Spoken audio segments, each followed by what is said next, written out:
Let's walk you through how to use your wireless remote controller for your light commercial or CAC products. Many of the buttons and functions are self-explanatory. The power button is going to turn your system off and on.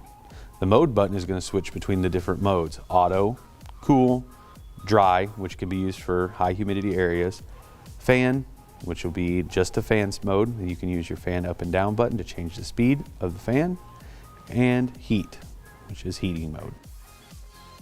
You have your timer button, which can be set to set the number of hours that you would like the unit to run off and on.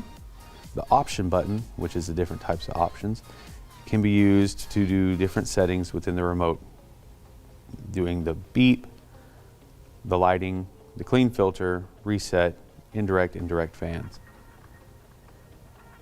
You hit the set button, you have your directional arrows there as well. You'll notice on this remote you have two different louver buttons. You'll have a vertical louver button, which will adjust your louver vane up and down, and you have your horizontal louver button, which will adjust the left and right swing of your different louvers. And you'll notice the icon there on the remote. That is a quick overview of the functionality of the remote. Thank you. For service manuals and other documentation, please visit our website at samsunghvac.com or use our Samsung HVAC mobile app to download any technical documentation. Thank you.